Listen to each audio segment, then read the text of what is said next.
Two nuclear-armed powers square off, like predators seeking out vulnerable prey. Each side eyes up the other for any sign of weakness. With the lives of millions, if not billions, hanging in the balance, there's no room for error. As the tension builds, there's only one way to solve this crisis: dance off. So, here's a little bit of backstory. This is the border between Pakistan and India. To be more precise, it's the border located between the Pakistani town of Wagah and the Indian village of Attari. In 1947, India, which had been ruled by the British Empire, was finally granted its independence. The land was then divided between the predominantly Hindu region of India and the mostly Muslim areas of West Pakistan, now just Pakistan and East Pakistan, now called Bangladesh. It is far, far more complicated than that, but that's the basic idea. The partition of India caused almost immediate problems as tens of millions of refugees fled to one country or the other, which led to ethnically charged violence breaking out. There were also disputes over control of certain areas such as Kashmir, which continue even today.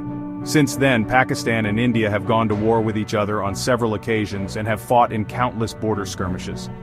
To complicate matters even further, both nations have nuclear weapons, making their standoff capable of destruction on an unprecedented scale. As I'm sure you can imagine, the border between both countries is a hotbed for tension as well as national pride. The specific border crossing at Attari Wagah was established in 1947. It sits along the Grand Trunk Road, an ancient roadway that stretches from Kabul, Afghanistan through the Punjab into the Ganges River Valley, and it's been used in one form or another since the time of Alexander the Great. Initially, the crossing was improvised with a few drums and a pile of stones whitewashed to mark the boundary, and sentry boxes were hastily put up. Each box was painted in national colors, and a flagpole was raised on each side of the crossing. For a little over a decade, that was it. A simple border crossing checkpoint between India and Pakistan. In 1959, things changed, and it all began with a retreat. Retreat in this context at least doesn't mean to run away. It's the term used for when the national flag is lowered at the end of the day. Many militaries around the world do this, and it usually involves a simple ceremony such as standing at attention and saluting. Perhaps bugle calls or some music is played or some other basic and straightforward observance. In 1959, both Indian and Pakistani border guards began observing the retreat at the end of the day. Because of the rivalry between the two nations, this has evolved into a complex ritual centered around national pride, military precision, and more than a little bit of theatrics. Rather than simply take their flags down, maybe play a bugle call or something to the point, soldiers on both sides take the opportunity to engage in nationalistic peacocking to show that they're just a bit better than the person on the other side of the border. It's become a point of pride for both nations, with thousands of civilians watching from the stands and cheering on their side, as if it was a sporting event rather than a military display between armed guards of nuclear-armed rivals. A bit before sundown, the crowds of both sides are whipped into a frenzy of cheers, with the Pakistani side shouting slogans like "Pakistan Zindabad" or "Long Live Pakistan," while their Indian counterparts try to drown them out with their own chants of "Bharat Mata Ki," victory for Mother India. To be outdone by their rivals is unthinkable, so the thunderous chants continue until the actual ceremony starts. The soldiers needed to lower the flags could simply walk or march to the flagpoles, lower them, and clock out for the day. But that would allow the other side to show off just a bit more, which simply cannot be allowed.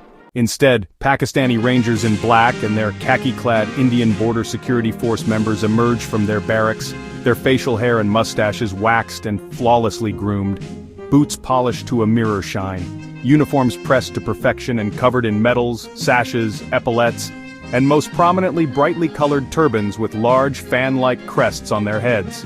They march with exaggerated steps, swinging their arms far more than is necessary, and stomping their feet to the ground with so much force that they can be heard over the sound of the cheering crowds. The most famous part of the ceremony are the leg lifts. Both sides step forward, turn, or come to a stop by swinging their leg above their head before snapping it back down, making sure that they lifted it just a bit higher, a little crisper, a bit more precise than the guy on the other side.